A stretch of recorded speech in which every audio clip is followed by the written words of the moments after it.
உறவின் இலக்கணம் என்ற தலைப்பில் ஆசான் மா. செந்தமிழன் அவர்கள் 10 ஜூலை 2025 அன்று ஆசான் மாணாக்கர் கூட்டமைவினருக்கு எடுத்த உறவின் ஆளுமை பாடம். அனைவருக்கும் வணக்கம். இன்றைய பாடம் உறவின் இலக்கணம்.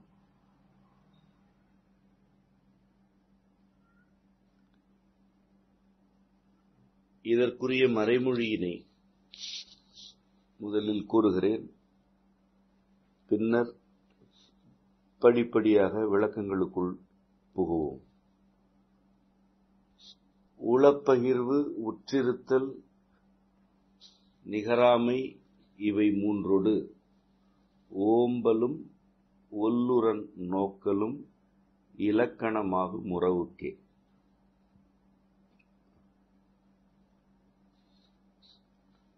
மறைமொழியை மீண்டும் கூறுகிறேன். உளப்பகிர்வு, உற்றிருத்தல், நிகராமை இவை மூன்றொடு ஓம்பலும் ஒல்லுறன் நோக்கலும் இலக்கணமாகும் உறவுக்கே. இம்மறைமொழி உறவின் இலக்கணம் என 5 கூறுகளை பொதித்திருக்கிறது.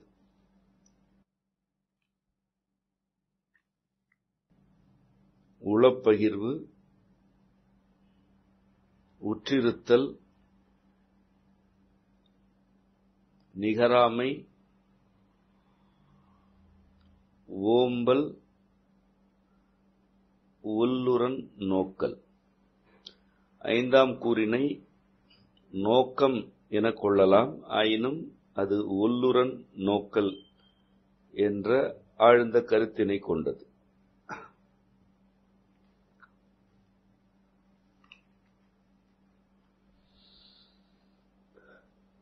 உளப்பகிர்வு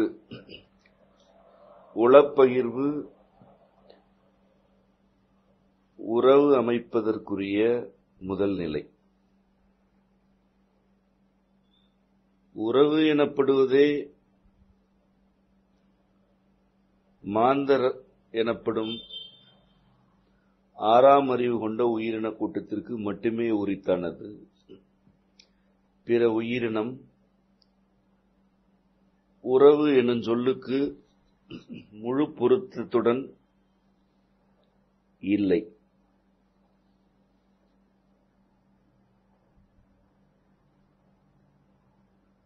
பல உயிரினம் உறவின் தொடக்க நிலையிலும் வளர் நிலையிலும் உள்ளன. ஆயினும் உறவு என்ற சொல்லின் பொருளுக்குரிய நிலை மாந்தர்க்கு மட்டுமே உரித்தானது.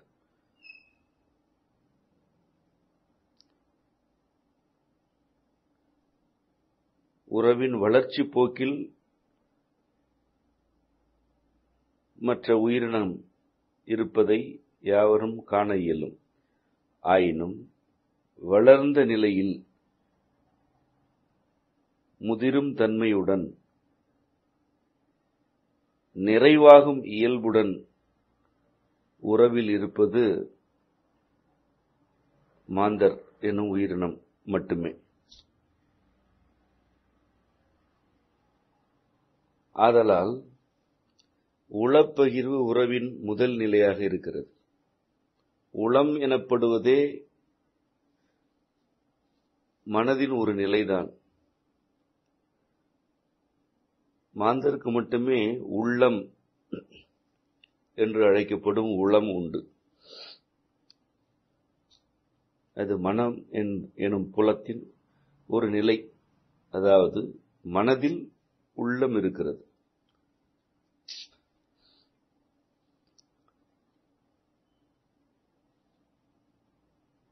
உளப்பகிர்வு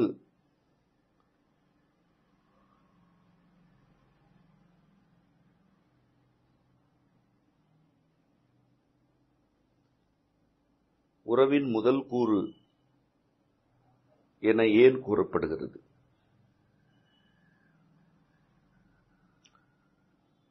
உள்ளத்தில் இருப்பவற்றை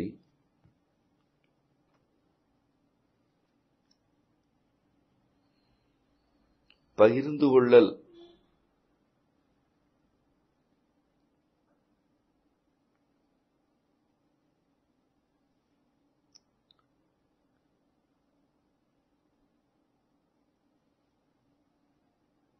ஒருவர் தன்னை ஒப்பனையின்றி வெளிப்படுத்தும் பாங்கு.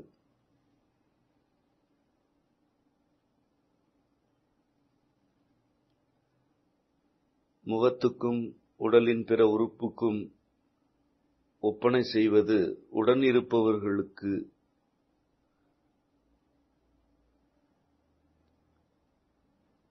தேவையற்றது.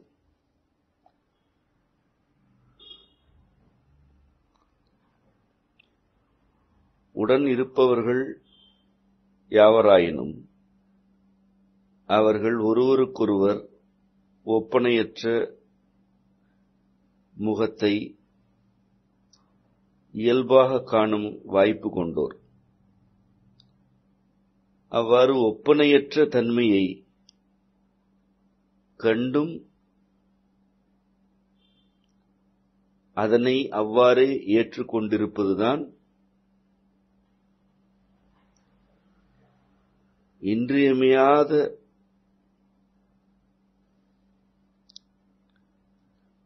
பகிர்வு.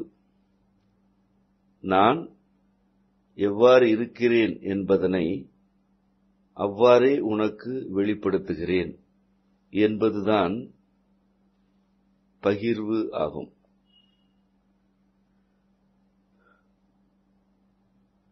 முகத்துக்கும் உடலின் பிற உறுப்புக்கும்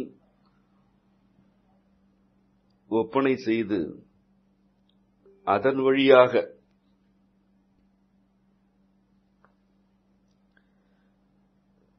ஒருவர் தன்னை உடனிருப்பவருக்கு காட்டிக்கொள்ளுதல் அல்லது அவ்வாறான காட்சிப்படுத்தலின் வழியாக சில விளைவுகளை நோக்குதல் இருப்பின் அது பகிர்வே அல்ல.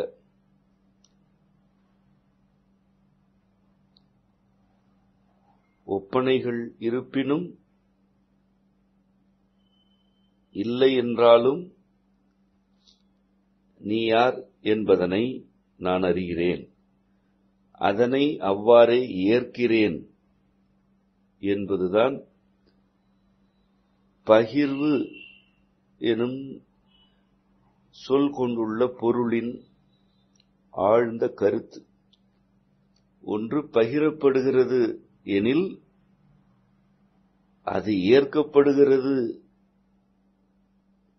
என்றும் பொருளாக வேண்டும்.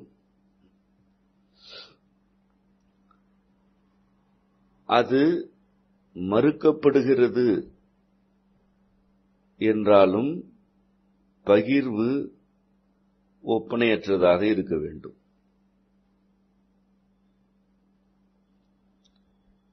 எவையெல்லாம் வெளிப்படுத்தப்படுகின்றனவோ அவை யாவுமே ஏற்புக்குரியன என கருதுதல் ஒரு நிலை. எவை வெளிப்படுகின்றனவோ அவை மறுப்புக்குரியன என்பது இன்னொரு நிலை.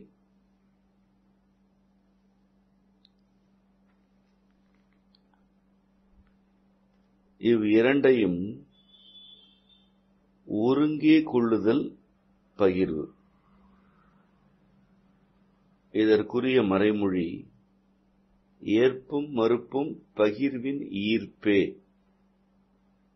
ஏற்பும் மறுப்பும் பகிர்வின் ஈர்ப்பே.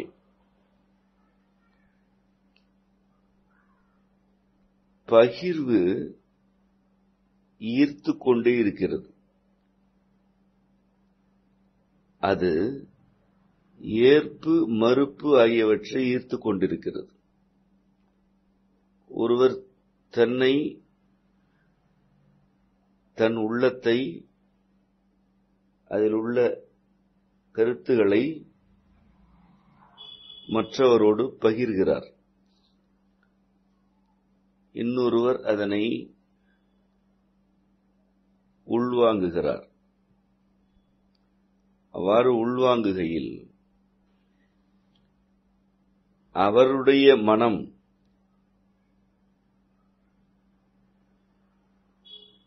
மற்றவர் கூறுவனவற்றை ஏற்றுக்கொண்டே இருக்கும், சிலவற்றை மறுத்துக் கொண்டே இருக்கும். இவ்விரண்டும் இருப்பது ஈர்ப்பு. ஈர்ப்பு எனப்படுவதே சூழலில் உள்ள யாவற்றையும் தன்னை நோக்கி இழுத்தல்தான். சூழலில் உள்ளவை யாவுமே ஏற்புக்குரியன என்று கருதினால் அது ஈர்ப்பே ஆகாது. ஒன்று ஈர்க்கிறது என்றால் அது யாவற்றையும் ஏற்கிறது என்று பொருள் அல்ல. அது ஏற்பு மறுப்பு ஆகியவற்றை ஒருங்கே கொண்டது. அதுதான் ஈர்ப்பு. உளப்பகிர்வு உறவின் முதல் நிலை. அப்பகிர்வு ஏற்பு மறுப்பு ஆகிய இரண்டையும் ஈர்ப்பாக கொண்டிருக்கும். உள்ளத்தை பகிர்ந்து கொள்ளுதல் என்பது மாந்தருக்கு மட்டுமே உரித்தானது என கூறினோம்.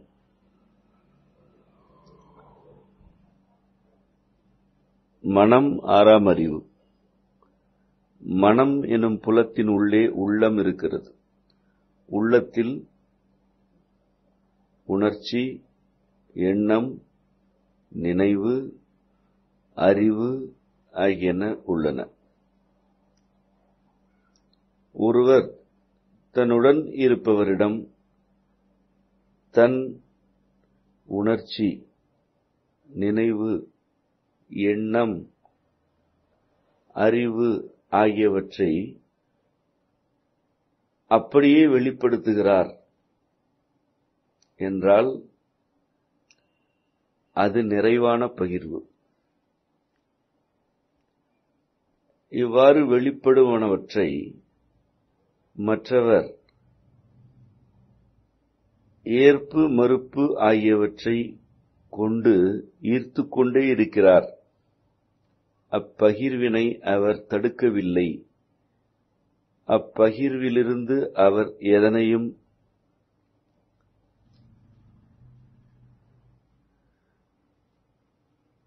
வரையறுத்து அல்லது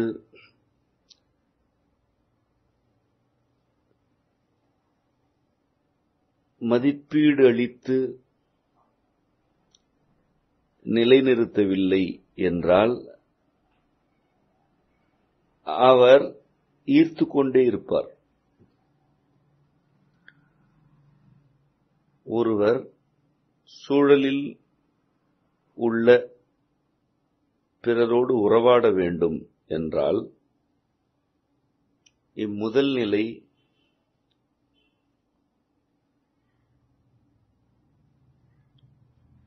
ஏற்பு மறுப்பு ஆகிய இருமையை ஒருங்கே கொண்டிருக்க வேண்டும்.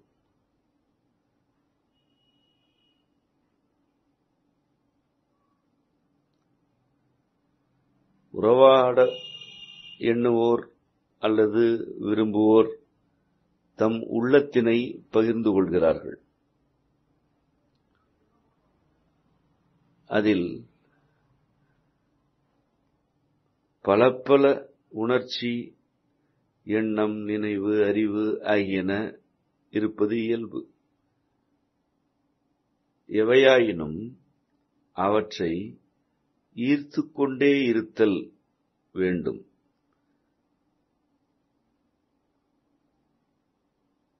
அவ்வீர்ப்பில் வெளிப்படுத்தப்படும் கருத்துகளின் ஏற்பும் இருக்கும், மறுப்பும் இருக்கும். ஏதேனும் ஒன்றை முன்னிறுத்தி அல்லது அதனை வரையறுத்து ஒரு மதிப்பீடாக்கி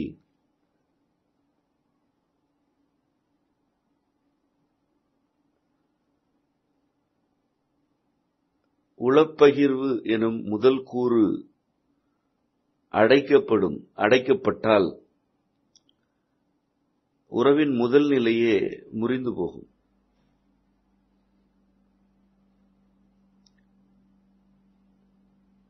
உள்ளத்தை பகிர்ந்து கொள்ளுதல்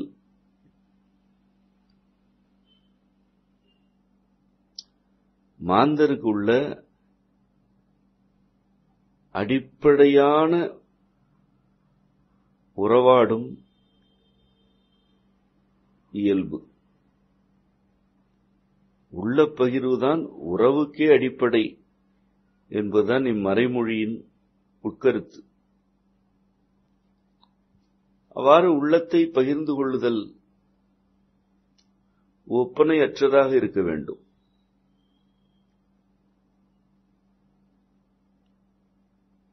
தன்னைத்தானே நியாயப்படுத்திக் கொள்ளுதலாகவோ அல்லது தன்னைத்தானே தேற்றிக் கொள்வதற்காகவோ தன்னை பிறரிடம் ஒரு குறிப்பிட்ட மதிப்பீட்டில் நிலைநாட்டுவதற்காகவோ இருந்தால் அது பகிர்வல்ல. முன்னர் கூறியவாறு நான் யார் என்பதனை அவ்வாறே வெளிப்படுத்துகிறேன் என்றால் அதுதான் பகிர்வு.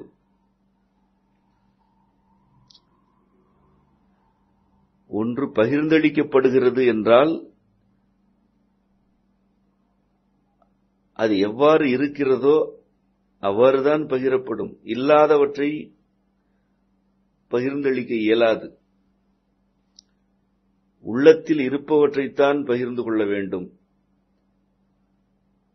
இருப்பவற்றுக்கு வெவ்வேறு தன்மைகளை ஏற்றி வெளிப்படுத்தினால் அது பகிர்வல்ல, அது பாசாங்கு.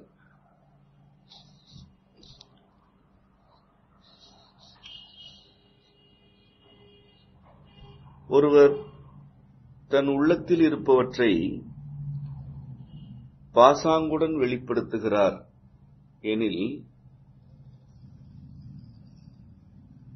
அவர் இரண்டாவது மனிதருடன் உறவாடுதற்குரிய அடிப்படை தகுதியை இழந்து கொண்டிருக்கிறார் என்று பொருள்.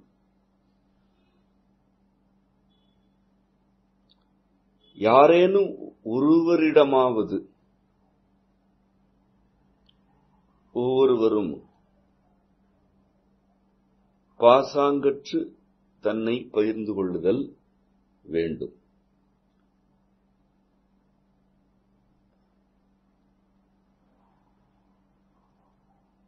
தன்னை அவர் யாரிடம் வெளிப்படுத்துகிறாரோ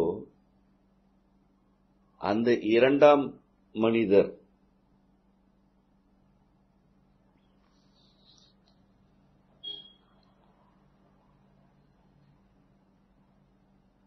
ஏற்பு மறுப்பு ஆகியவற்றை ஒருங்கே கொண்டவராக இருக்க வேண்டும்.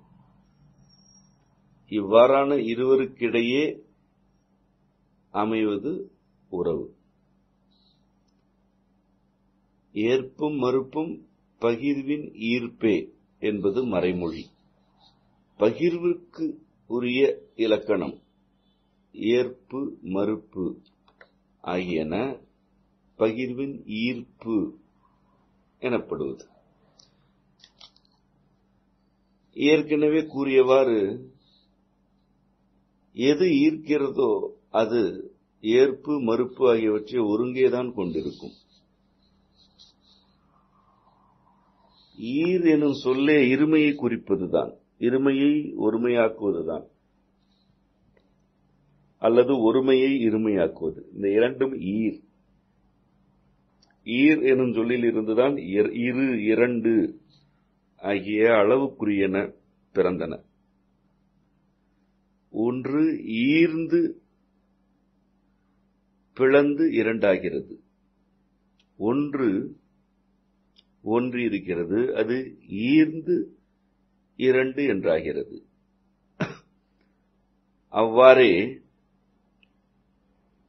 சூழலில் உள்ளவற்றை ஈர் ஆகிய இரண்டு தன்னை நோக்கி ஈர்த்து கொண்டே இருக்கும். ஈர்த்து யாவற்றையும் ஒருமைக்குள் தள்ளிவிடும். ஒருமை ஈர் என்று இருமையாகிறது. இருமை சூழலில் உள்ள யாவற்றையும் தன்னை நோக்கி ஈர்த்து ஒருமைக்குள் தள்ளுகிறது. இது பேரண்ட கொள்கை என்ற அடிப்படையிலும்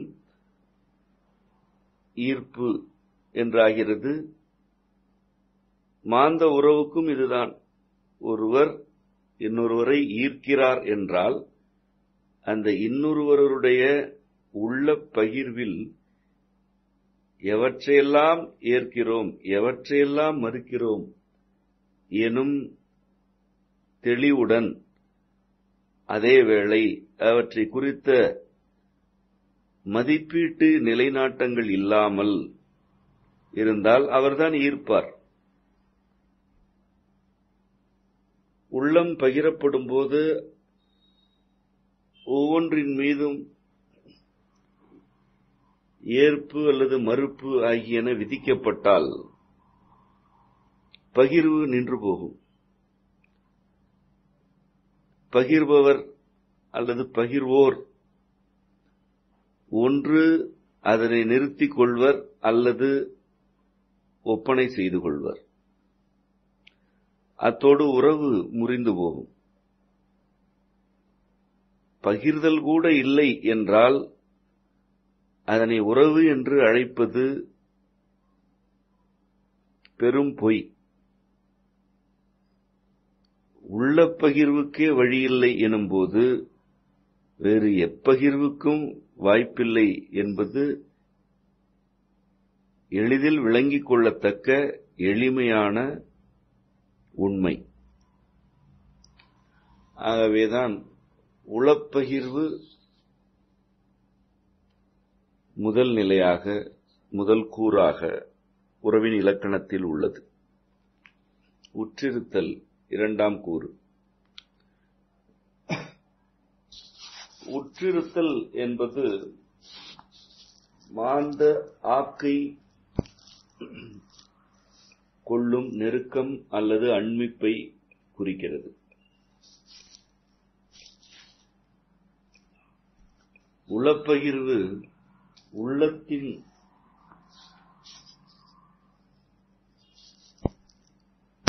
நெருக்கத்தை வெளிப்படுத்தும் எனில், உற்றிருப்பு உடல் நெருக்கத்தை காட்டும். ஒவ்வொரு உறவுக்கும் நெருக்கத்தன்மைகள் பல உள்ளன. தாய்க்கும் சேய்க்குமான நெருக்கம் யாவற்றினும் ஆழமானது.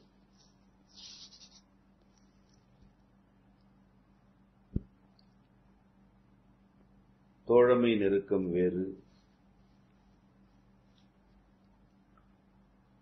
அவை போல வெவ்வேறு உறவு நிலைகளின் நெருக்கம் வேறு வேறு.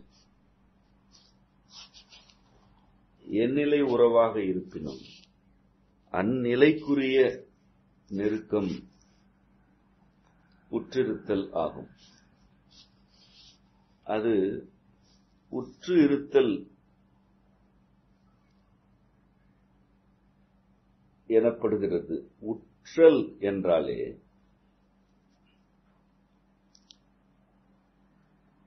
முயற்சியின்றி தானே வந்தடைபவற்றின் நெருக்கம் என்றுதான் பொருள். ஓரறிவதுவே உற்றறிவதுவே என்பது தொல்காப்பிய இலக்கணம். ஓரறிவு கொண்ட உடல் உற்றறிவை பெற்றது. அது எதன் மீது மோதுகிறதோ அல்லது படுகிறதோ அது அவ்வுயிரினத்தின் முயற்சியால் அமைவதல்ல. ஒரு நீர்நிலையில் ஒரு செல் உயிரினம் இருக்கிறது என்றால் அந்நீர் எங்கெல்லாம் இட்டுச் செல்கிறதோ அங்கெல்லாம் அது செல்லும். ஒரு செல் உயிரினத்தின் மீது காற்று படுகிறது, வேறு சில பொருட்கள் படுகின்றன என்றால் அப்பொருட்களின் முயற்சியினாலும் அது நிகழ்வதில்லை. இவ்வாறு தன்முயற்சியின்றி தான் எங்கு சென்று படுகிறோமோ அவ்வாறே பட்டிருப்பதும், தன்முயற்சியின்றி எவையெல்லாம் தன் மீது வந்து படுகின்றனவோ அவையெல்லாம் படட்டும் என்று இருப்பதும் உற்றிருத்தல்.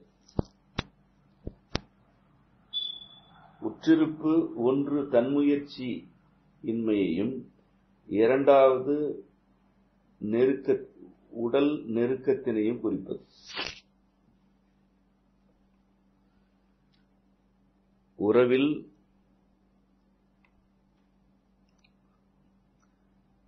தன்முயற்சியின்றி உள்ள அண்மிப்பு அல்லது நெருக்கம் உற்றிருப்பு. அது இயல்பாக ஒருவருக்கொருவர் பகிர்ந்து கொள்ளும் உரிமை. மீண்டும் கூறுகிறோம், ஒவ்வொரு உறவுக்கும் அண்மிக்கும் தன்மை உண்டு. அத்தன்மைக்குரிய உற்றிருப்புதான் இங்கு கூறப்படுகிறது அன்றி உடல் நெருக்கம் இருந்தே ஆக வேண்டும் என்று இதனை புரிந்து கொள்ளக்கூடாது. ஆகவேதான் அது தன்முயற்சியின்றி நிகழ்வது என்று மீண்டும் மீண்டும் வலியுறுத்தப்படுகிறது. உறவு என்றால் உடல் அண்மிப்பு இருக்கும். ஒருவர் இங்கு ஒருவர் எங்கோ என்பது உற்றிருப்பதே அல்ல. அது உறவின் நிலையே அல்ல.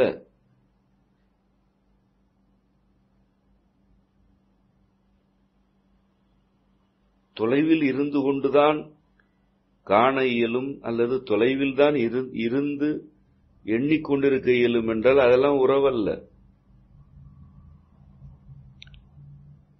உற்றிருப்பு என்பது ஒருவருக்கொருவர் பகிர்ந்து கொள்ளும் அண்மிப்பிற்கான உரிமை. அவ்வுரிமை உறவின் தன்மைக்கேற்ப இருக்கும்.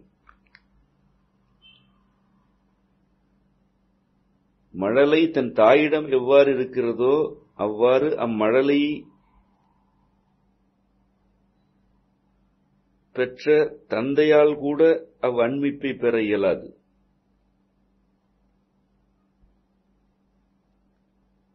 இவ்வாறு உறவின் தன்மைக்கேற்ப அண்மிப்பு இருக்கும் என்று புரிந்து கொள்ள வேண்டும்.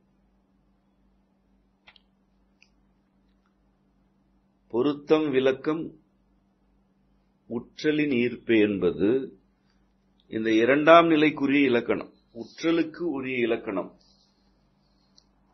பொருத்தம் விளக்கம் உற்றலின் ஈர்ப்பே. உற்றல் ஈர்க்கிறது, அதன் இருமைகள் ஆவன பொருத்தம் விளக்கம். உறவில் பொருத்தம் உள்ளதெனில் விளக்கம் உள்ளது என்பது தவிர்க்க இயலாத உடன் நிகழும் தன்மை. முற்றுமுழுதாக பொருந்துதல் என்று எதுவுமே இல்லை. முற்றுமுழுதாக பொருந்துவோர் என்ற இருவர் எக்காலமும் எங்கும் இல்லை. பொருத்தம் இருப்பின் விளக்கம் இருக்கும். அதுதான் இயல்பு. அவ்வாறுதான் இருக்கும் அல்லது அதுதான் ஒழுங்கு. இவ்விரண்டையும் ஈர்ப்பதுதான் உற்றல். பகிர்வு, ஏற்பு, மறுப்பு ஆகியவற்றை ஈர்க்கிறது. உற்றிருத்தல் பொருத்தத்தையும் விளக்கத்தையும் ஈர்க்கிறது. உள்ளத்தில் இருப்பவற்றை பகிர்ந்து கொள்கையில் ஏற்பு மறுப்பு ஆகிய இருமைகளில் எதன் பக்கமும் நின்று விடாது ஈர்த்து கொண்டே இருந்தால் உறவின் முதல் நிலை அமைகிறது.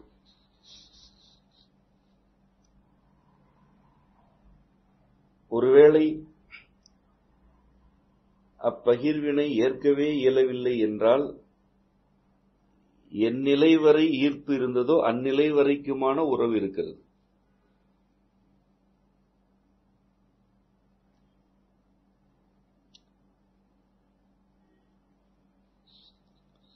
உற்றிருத்தலும் அவ்வாறு. எவ்வளவு எனக்கு பொருத்தமே வேண்டும் எனில் எவ்வளவு பொருத்தம் இருக்கிறதோ அவ்வளவு பொருத்தத்திற்குரிய உற்றிருப்பு இருக்கிறது. மறுப்பே கூடாது என்றால் முதல் மறுப்பு எழும்போதே உற்றிருப்பு அல்லது அண்மிப்பு நின்று போகிறது, தேங்கி விடுகிறது. ஏற்பு மறுப்பு ஆகிய இரண்டையும் ஈர்த்து கொண்டே இருக்கிறேன், இவை எனக்கு பொருட்டல்ல, நான் ஈர்க்கிறேன் என்று இருவரும் இருந்தால் அவ்விருவருக்கிடையே உறவின் இரண்டாம் கூறு நிறைவடைகிறது.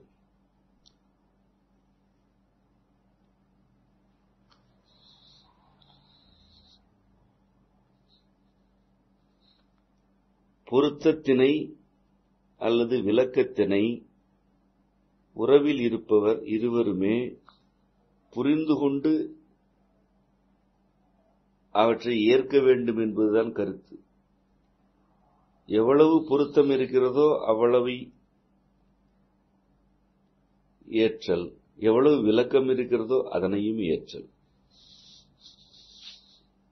இது இவ்வாறு இருப்பின் உற்றிருப்பு நிறைவடையும். மாறாக பொருத்தம் நாடிக்கொண்டே இருந்தாலும் விளக்கத்தினை எண்ணிக்கொண்டே இருந்தாலும் ஈர்ப்பழிந்து போகும். ஈர்ப்பில்லை என்றால் உறவே இல்லை. ஈர்ப்பே உறவமைக்கும் என்ற உரையை ஏற்கனவே ஆற்றியிருக்கிறோம். அது மட்டுமல்ல, காப்போடு ஈர்ப்பு காதல் என்றாகும் என்று காதல் கொள்கையில் உங்களுக்கு பாடம் நடத்தியிருக்கிறோம். ஈர்ப்பு இல்லை என்றால் உறவில்லை. அது எந்த உறவாக இருப்பினும் அடிப்படையானது. இங்கும் உளப்பகிர்வு, உற்றிருப்பு ஆகியவற்றுக்கெல்லாமே ஈர்ப்பின் அடிப்படையில் தான் இலக்கணம் வழங்கப்படுகிறது.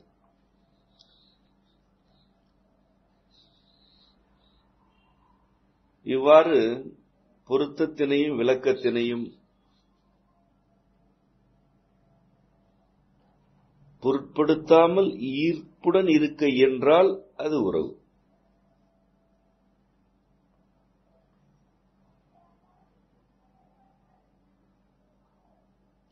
நிகராமை மூன்றாம் கூறு. இரு கூறுகள் ஒத்த தன்மையில் இருக்கின்றன என்றால் அவை ஒன்றுக்கொன்று நிகராக உள்ளன என பொருள். இங்கு நிகராமை உறவின் மூன்றாம் கூறாக கூறப்படுகிறது.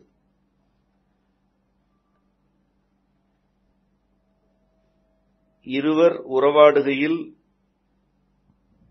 அவ்விருவருக்கிடையில் நிகராமை வேண்டும். அதாவது ஒத்திருக்கா தன்மை வேண்டும் என்பதுதான் இம்மறைமொழியில் கூறப்படுகிறது.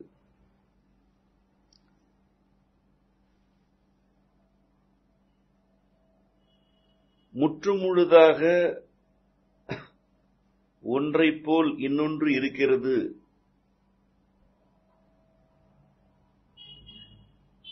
எனக் கருதுதல் அம்மையப்பரின் படைப்பொழுங்குக்கு எதிரான கற்பனை.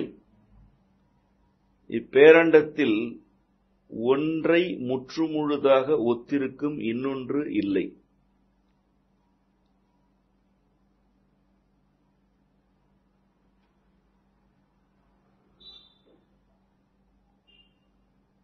பல்லாயிரக்கணக்கில் பெருகும் ஈசல் கூட்டத்தில் கூட ஓர் ஈசலைப் போல் இன்னொரு ஈசல் இல்லை.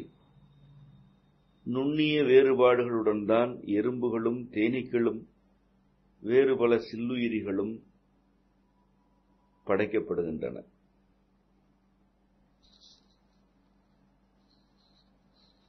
ஒன்றை அப்படியே ஒத்திருக்கும் இன்னொன்று இறைவனால் படைக்கப்படுவதில்லை.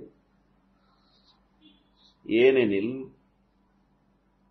ஒன்று தன் இருத்தலை உறுதி செய்வதே தனித்தன்மையின் அடிப்படையில் மட்டும்தான். இதனை நன்கு விளங்கிக் கொள்ள வேண்டும். ஒரு பொருள் தனியே இருக்கிறது என்றால் அது தனித்தன்மையுடன் இருக்கிறது என்று அதற்கு பொருள். ஒருவர் தன் இருத்தலை உறுதி செய்வதும் நிலைநாட்டுவதும் அவருடைய தனித்தன்மையினால்தான். ஒருவர் இன்னொருவரை அப்படியே ஒத்திருக்கிறார் என்றால் அங்கு இருவர் அல்ல, ஒருவரே இருக்கிறார் என்று ஆகும். ஒவ்வொருவருக்கும் முகம் வேறு, எண்ணம் வேறு, உடல் அமைவு வேறு, செயல் வேறு, வினை வேறு, அகம்புறம் குறித்த பார்வை நோக்கு வேறு. ஆயினும் உறவாடும் இருவர் நிகராக இருக்கின்றனர் அல்லது ஒத்த தன்மையில் இருக்கின்றனர் என கூறுதலும், அவ்வாறு இருக்க வேண்டும் என எதிர்பார்த்தலும், அதனை ஒரு கொள்கை போல பிதற்றிக் கொண்டு திரிதலும் படைப்பொழுங்குக்கே எதிரானது. ஆதலால்தான் இந்த ஒத்த தன்மை வலியுறுத்தப்படும் எல்லா நிலைகளிலும் பிளவுகள் மிகுந்து உறவு முறிந்து போகின்றது. உளப்பகிர்வு எனப்படுவதே தனித்தன்மைகளுக்கு இடையே மட்டும்தான் நிகழும்.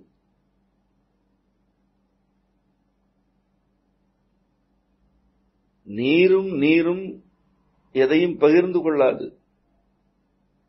நீரும் வெப்பமும் தான் பகிர்ந்து கொள்ளும். அதுதான் வடிவ மாற்றத்தை நிகழ்த்தும். ஒத்த தன்மைகள் பகிர்ந்து கொள்வதற்கு எதுவுமே இல்லை. ஒத்த தன்மைகள் புணர்ச்சியில் ஈடுபடுவதும் இல்லை. முரண்கள் தான் புணர்ச்சியுறும். அம்முரண்களின் புணர்ச்சியில் இருந்துதான் அடுத்த நிலை வெளிப்பாடுகள் விளையும். உறவில் இருவர் ஒத்த தன்மையில் இருக்கிறார்கள் என்றால் அதற்கு ஒரு பொருள்தான் உண்டு. உன் தனித்தன்மையை நான் ஏற்கிறேன் என இருவரும் ஒப்புக்கொள்கிறார்கள் என்றால் அதுதான் ஒத்த தன்மை. ஒருவர் இன்னொருவருடைய தனித்தன்மையை ஏற்கிறார், அவ்வாறே மற்றொருவரும் இருக்கிறார் என்றால் அதுதான் ஒத்த தன்மையே அன்றி இவர் என்ன எண்ணுகிறாரோ அதனை அவரும் எண்ணுகிறார், இவர் இதனை எவ்வாறு நோக்குகிறாரோ அதனை அவர் அவ்வாறே நோக்குகிறார் என்றெல்லாம் பட்டியலிடுதல் ஒத்த தன்மை அல்ல. ஒரு நிலைக்கு பிறகு அது பாசாங்குகளில் வளர்ச்சியடையும் புழுக்களாக நெளியத் தொடங்கும். மறுப்பு, மாற்று கருத்து ஆகியன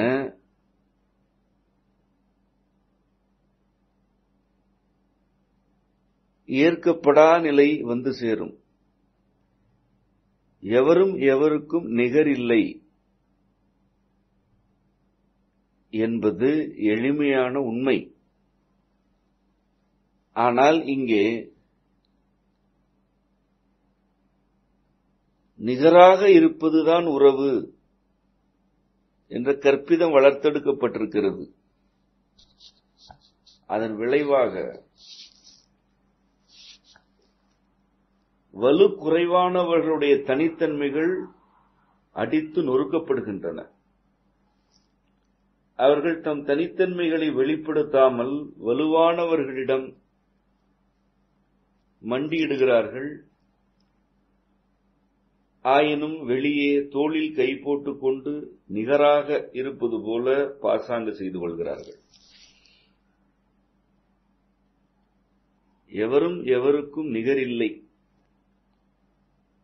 ஒவ்வொருவரும் தனித்தன்மையுடன் தான் இருக்கின்றனர் என்பதனை நிகராமை எனும் கூறு வலியுறுத்துகிறது. உறவில் இருப்போர் நிகராமையுடன் இருக்க வேண்டும். இந்நிகராமைக்குரிய இலக்கணம் மிகை குறை அவையே, மிகை குறை இவையே. நிகராமை ஈர்ப்பு. நிகராமைக்குரிய ஈர்ப்பு மிகையும் குறையும். ஒருவர் மிகை எனில் இன்னொருவர் குறை. இவ்விரண்டும் தான் ஈர்ப்பு என்றாகும். இருவரும் மிகை என்றால் ஒன்றை ஒன்று ஈர்க்காது. இருவரும் குறை என்றாலும் ஒன்றை ஒன்று ஈர்க்காது. ஈர்ப்பு வேண்டுமெனில் இருமை வேண்டும். இருமை இல்லை என்றால் ஈர்ப்பு இல்லை. யாவுமே ஒருமையில் இருக்கின்றன அல்லது ஒருமைதான் இருக்கிறது என்றால் எது எதனை ஈர்க்கும்? இருமைதான் ஈர்ப்புக்கு அடிப்படை. ஒன்று மிகை, மற்றொன்று குறை. இது ஈர்ப்பு. ஒருவரிடம் சில தன்மைகள் மிகை, அதே தன்மைகள் உடன் இருக்கும் மற்றவரிடம் குறை. இதுதான் ஈர்ப்பு. மற்றவரிடம் சில தன்மைகள் மிகை, முன்னவரிடம் அவையெல்லாம் குறை. இதுதான் ஈர்ப்பு. இதுதான் நிகராமை. இதில் நீ மிகை, இதில் நான் குறை என உறவில் இருப்போர் ஏற்றுக்கொள்கையில் அவர்கள் நிகராமையை ஏற்கிறார்கள்.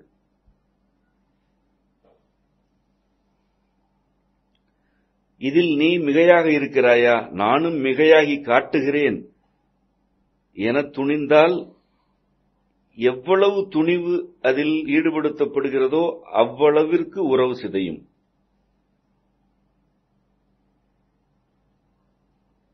இதனைத்தான் இரண்டாம் கூறு வலியுறுத்துகிறது. உற்றிருத்தல், தன்முயற்சியின்றி நெருக்கத்துடன் இருத்தல். அதுதான் உற்றிருத்தல்.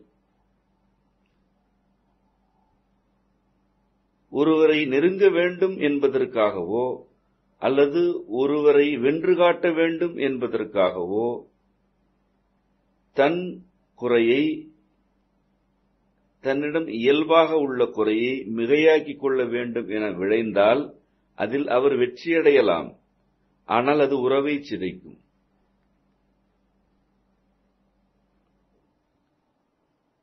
அது போட்டி என்ற தளத்திற்குள் மனநிலையை இட்டுச் செல்கிறது.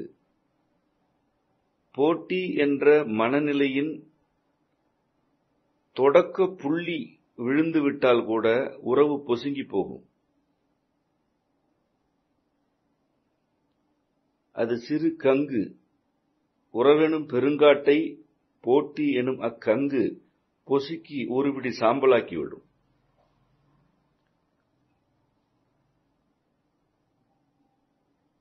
ஒருவர் தன் மிகையை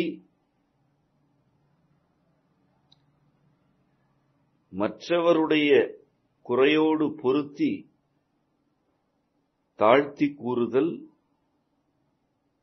நிகராமைக்கு எதிரானது. ஏனெனில் நிகராமை என்ற கூறு எதனை வலியுறுத்துகிறது? எவரும் எவருக்கும் நிகர் இல்லை, இதுதான் உண்மை என்கிறது.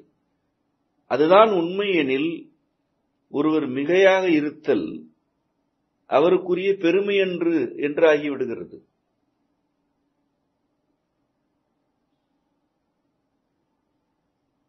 ஆகவே அவர் தன் மிகையினை தன் பெருமையாக அல்லது தன் வலிமையாக கருதுவதற்கு இக்கொள்கையில் வாய்ப்பில்லை. ஒருவேளை ஒருவர் தன் மிகையினை தன் பெருமை என கருதுகிறார் என்றால் செழித்து வளர்ந்த பெருநிலத்தை கடல் கொண்டு மூழ்கடிப்பது போன்றது அது. பெருமை கடல்கோள் போன்றது. அது கட்டுக்கடங்காமல் நிலப்பகுதியை தனக்குள் விழுங்கிக் கொண்டே இருக்கும். ஒருவரது பெருமை உடன் இருப்பவர் மீது செலுத்தப்படுகிறது என்றால் உடன் இருப்பவர் அப்பெருமைக்குள் மூழ்கிப் போவதை, மூச்சு திணறி ஒன்றுமில்லாமல் போவதை தவிர்க்கவே இயலாது. ஆதலால் போட்டி எனும் கங்கினையும் பெருமை எனும் பெரு வெள்ளத்தினையும் முற்றுமுழுதாக தவிர்த்து இருவருக்கிடையே இருப்பது நிகராமை. இதில் பெருமையும் இல்லை, போட்டியும் இல்லை என்று இருந்தால் உறவின் மூன்றாம் நிலை உறுதிப்படும்.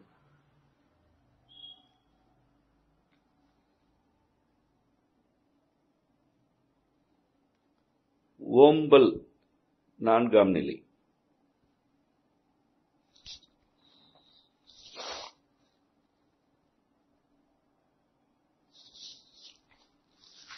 இச்சொல் காத்தல்,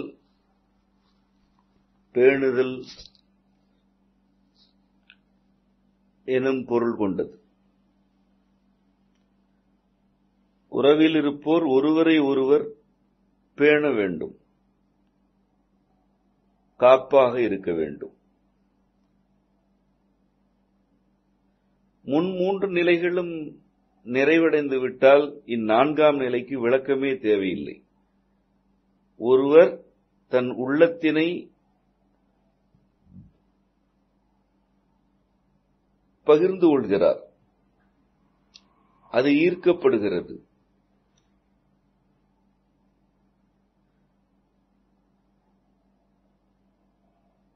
இருவருக்கிடையில் உற்றிருத்தல் இயல்பாக அவ்வுறவின் தன்மைக்கேற்ப இருக்கிறது. அவ்விருவருக்கிடையில் தனித்தன்மைகள் போற்றப்படுகின்றன, நிகராமை நிலைநாட்டப்படுகிறது. எனில் அவ்விருவரும் ஒருவரை ஒருவர் ஓம்புதல் அல்லது காத்தல் தன்னிகழ்வாக அமைவது. ஓம்புதலுக்குரிய இலக்கணம் நன்னிலை, தீநிலை, ஓம்பல் ஈர்ப்பு. ஓம்பல் ஈர்ப்பு நன்னிலையும் தீநிலையும். நன்னிலையில் இருப்பினும் தீநிலையில் இருப்பினும் ஓம்பல் ஈர்த்து கொண்டே இருக்கும். உறவாக இருப்பவர் நன்னிலையில் இருக்கிறார் என்றாலும் அந்நிலைக்குரிய பேணல், காப்பு வழங்கப்பட வேண்டும். தீநிலையில் இருக்கிறார் என்றாலும் அந்நிலைக்குரிய பேணல் அல்லது காப்பு வழங்கப்பட வேண்டும். எந்த நிலையில் இருந்தாலும் உனை நான் காக்கிறேன், உனை நான் பேணுகிறேன் என்பது ஓம்பலுக்குரிய ஈர்ப்பு.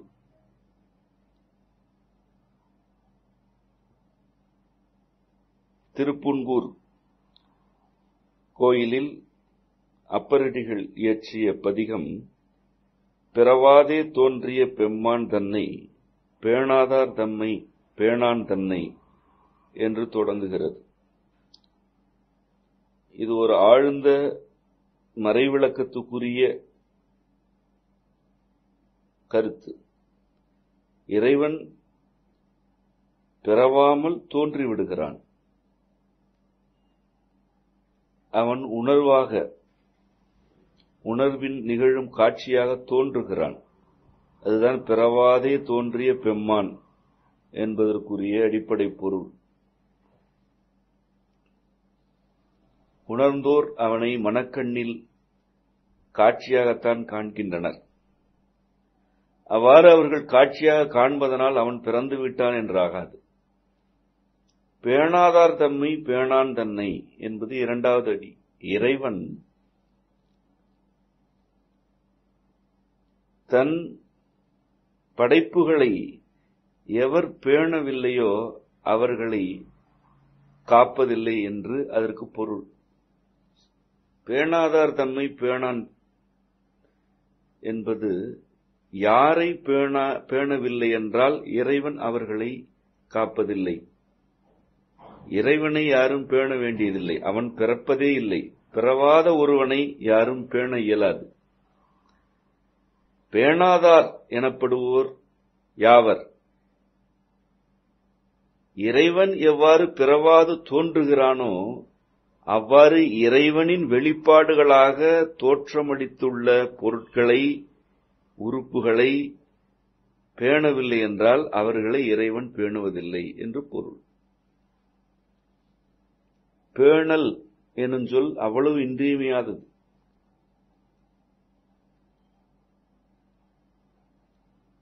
ஒருவருக்கொருவர் பேணுவோராக இருக்க வேண்டும். ஒருவர் தன் உடலை பேணவில்லை என்றால் இறைவன் அவர்களை பேணுவதில்லை, அவரை பேணுவதில்லை. ஒரு நீர்நிலை பேணப்படவில்லை என்றால் அவ்வாறு பேணாதவரை இறைவன் காப்பதில்லை. மலைகள் பேணப்படவில்லை என்றால் அதற்கு உரியவர்களை, பொறுப்பானவர்களை இறைவன் காப்பதில்லை. இறைவன் வகுத்துள்ள ஒழுங்கு இது. யாம் படைத்த உறுப்புகளை நீவிர் பேணுக. அவ்வாறு பேணவில்லை என்றால் உம்மை நாம் காப்பதில்லை. இது இறைவனுடைய ஒழுங்கு. உறவுக்கு இதுதான் பொருத்தமான கருத்து. ஓம்புதல், ஒருவரை ஒருவர் ஓம்புதல் வேண்டும். ஒருவரை ஒருவர் பேண வேண்டும். பேண வேண்டும் என்று கூறி எவரும் பேணப் போவதில்லை. ஒருவரை ஒருவர் பேணுகின்றனர் என்பது நான்காம் நிலை அல்லது நான்காம் கூறு. மறைமொழியே முதல் மூன்றினை தனியாக கூறுகிறது. உளப்பகிர்வு, உற்றிருத்தல், நிகராமை, இவை மூன்றோடு ஓம்பலும் ஒல்லுறன் நோக்கலும் இலக்கணமாகும் உறவுக்கு என்று கூறுகிறது. முதல் மூன்று தான் அடிப்படை. அந்த மூன்று நிறைவுற்றுவிட்டால் நான்கு ஐந்தும் இயல்பாக நிகழ்ந்துவிடும். நன்னிலை தீநிலை ஓம்பல் ஈர்ப்பு என்பதனால் உறவில் இருப்போர் நன்னிலையில் இருந்தாலும் தீய நிலையில் இருந்தாலும் கைவிடாமை வேண்டும். அவர்களை பேண வேண்டும். இது உறவுக்குரியது. உறவு நிலைக்கு புறத்தே இருப்போர் அல்லது உறவு நிலைக்கு உள்ளே வர மறுப்போர் அல்லது முதல் மூன்று நிலைகளுக்கும் பொருத்தமற்று இருப்போர்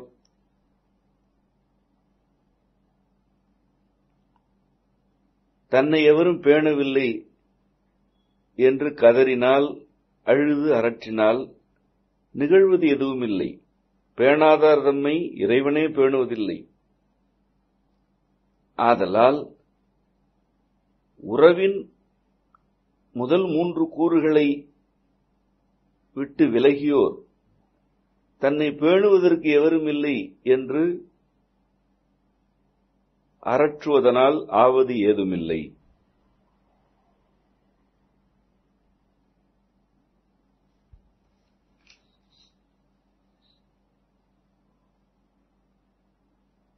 ஒல்லுறன் நோக்கல் ஐந்தாம் கூறு. ஒல் உரன் நோக்கல். ஒல் எனும் சொல் ஒலி, ஒலிப்பு என வளரத்தக்கது. ஒல் உரன் என்றால் ஒலித்து வெளிப்படத்தக்க உறவு என்று பொருள். நோக்கல் என்றால் அதனை நோக்கமாக கொண்டிருத்தல். உறவின் நோக்கம் யாது? உறவுதான் நோக்கம். உறவுக்கு உறவையன்றி வேறு நோக்கம் இல்லை. அதன் உள்ளே வேறு நோக்கங்கள் இருந்தால் அவை உள்நோக்கம் என்றாகும். இங்கு உள்நோக்கம் அல்ல, உள்நோக்கம் வலியுறுத்தப்படுகிறது. உள்ளே வைத்துக்கொண்டு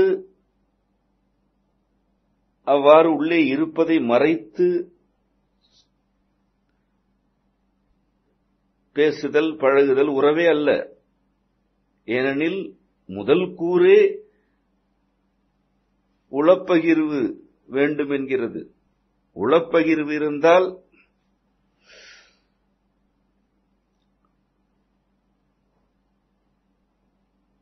அங்கு ஒளிவு மறைவு இல்லாது போகிறது. ஐந்தாம் நிலை அல்லது ஐந்தாம் கூறு உள்உறன் என்கிறது. ஒலித்து வெளிப்படும் தன்மையிலான உறவு நோக்கமாக இருக்க வேண்டும். அது உள்ளொன்று வைத்துக் கொண்டு புறத்தை வேறு வகையில் செயல்படுவதாக இருப்பதெல்லாம் உறவே அல்ல. உறவெனப்படுவது ஒலித்து வெளிப்படும் தன்மையில் இருப்பது உள்உறன் நோக்கம். அந்த நோக்கம் வேண்டும். இது உறவு என்பதனை ஒலித்து ஒலியாக ஒலி எவ்வாறு வெளிப்படுகிறதோ அவ்வாறு வெளிப்படும் தன்மையில் இருக்க வேண்டும். அதுதான் உறவு. அவ்வாறு வெளிப்படுத்த வாய்ப்பில்லை என்றாலோ, வெளிப்படுத்த இயலாத நிலைதான் இருக்கிறது என்றாலோ, முந்தைய 4 கூறுகளும் இல்லை என்று அதற்கு பொருள். முந்தைய 4 கூறுகளும் இருப்பின் உள்ளுறன் நோக்கம் இயல்பாக அமைந்துவிடும். ஒருவேளை முந்தைய 4 கூறுகளை பற்றிய புரிதல் இல்லை என்றாலும் இவ் 5ஆம் கூறினை தெளிவாக விளங்கிக் கொள்ள வேண்டும்.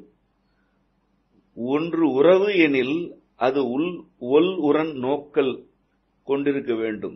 அதுதான் அதற்குரிய நோக்கமாகவே இருக்க வேண்டும். அது உறவெனில் அதில் கள்ளம் கூடாது. கள்ளம் இருப்பின் அது உறவல்ல, அது தொடர்பு.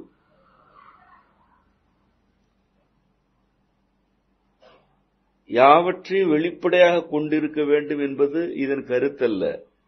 இந்த கருத்து அந்த உறவில் ஈடுபடுபவர்களுடைய நோக்கத்தை கூறுகிறது. அவ்வுறவிற்கு புறத்தே உள்ள யாவருடைய கருத்தையும் கூறவில்லை. உறவில் ஈடுபடுவோர் எவ்வளவு பேராக இருப்பினும் அவ்வளவு பேரும் உள்உறன் நோக்கம் கொண்டிருக்க வேண்டும். மறைத்து ஒளித்து கள்ளத்தனமாக ஈடுபட்டால் அது உறவின் நோக்கத்திற்கு எதிரானது.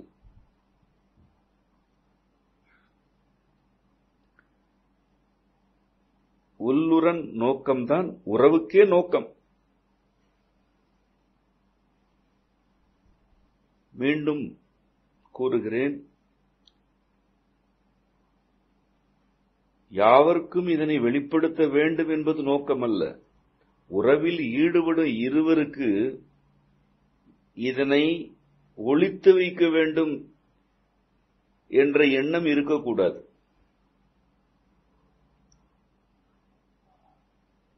ஏனெனில் உறவு எனப்படுவது முந்தைய 4 கூறுகளுடன் அமைந்தால்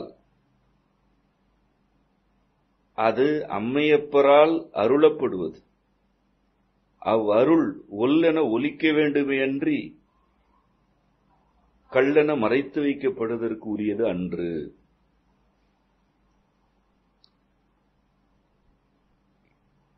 உறவெனப்படுவது உள்ளுரை சிவத்தை உணர்தல் என்ற மறைமொழியை ஏற்கனவே நம் நூல்களில் விளக்கி இருக்கிறோம். உள்ளே உறையும் இறைவனை உணர்தல் தான் உறவு. அவ்வுணர்தலிலிருந்து வெளிப்படுவனவே இவ்விலக்கணத்தில் கூறப்பட்ட யாவும்.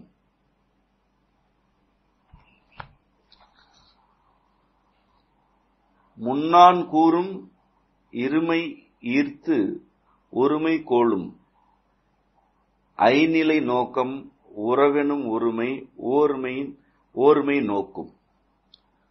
முன் 4 கூறும் இருமை ஈர்த்து ஒருமை கோளும் உளப்பகிர்வு உற்றிருப்பு நிகராமை ஓம்பல் ஆகிய 4ம் இருமைகளை ஈர்த்து ஒருமை கோடும். உளப்பகிர்வு, ஏற்பு, மறுப்பு ஆகிய இருமைகளை ஈர்க்கிறது. உற்றிருப்பு, பொருத்தம், விளக்கம் ஆகிய இருமையை ஈர்க்கிறது. நிகராமை, மிகை, குறை ஆகிய இருமையை ஈர்க்கிறது. ஓம்பல், நன்னிலை, தீநிலை ஆகிய இருமையை ஈர்க்கிறது. இவ்வாறு 4 கூறுகளும் இருமையை ஈர்த்து உறவு எனும் ஒருமைக்குள் இழுத்துச் செல்கின்றன. ஐநிலை நோக்கம், 5வது நிலையில் உள்ள நோக்கம் உறவெனும் ஒருமை ஓர்மை நோக்கும். இந்த 5வது நிலை மட்டும்